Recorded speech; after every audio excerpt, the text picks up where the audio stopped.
So, one of the first lessons that I had to learn on my kingdom entrepreneurship journey was to surrender my ambition, because sometimes our good ambition is not actually God's.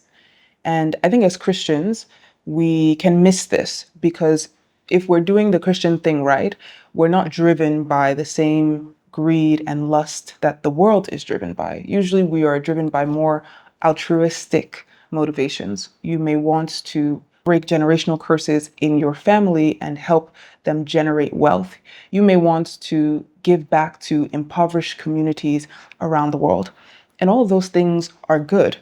But I actually learned that if you're doing something that is good, but it's not what God called you to do, that it's still an act of rebellion. Because a lot of times, the root of some of the good things that we want to do is still pride.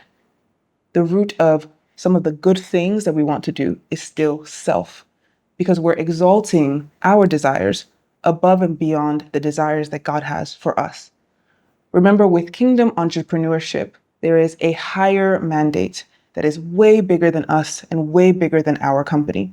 We are just one piece in the overall puzzle of what God is trying to do in the world in this time, in your nation, in your community, and in your family.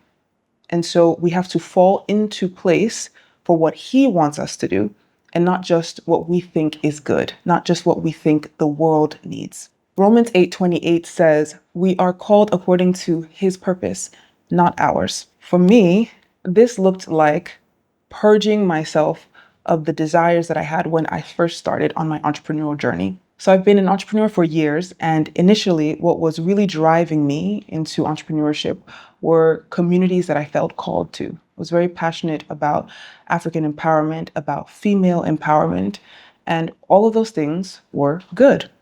When I started on this kingdom entrepreneurship journey, God told me that He was calling me to other Christian entrepreneurs.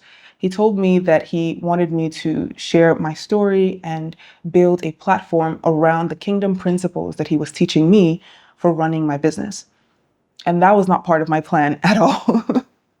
I wasn't interested in talking about what I was doing. I was more interested in people knowing my products and my initiatives and having impact that way than I was in them knowing me, my story, or my voice.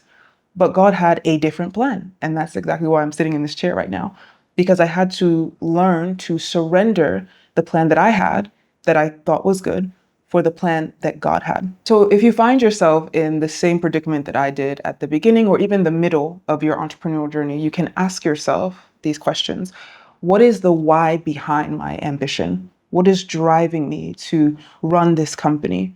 What is my motivation? Is it because I want to have impact on people? Is it because I want to be rich and famous? Or is it because I believe that I am called by God to be doing this thing at such a time as this?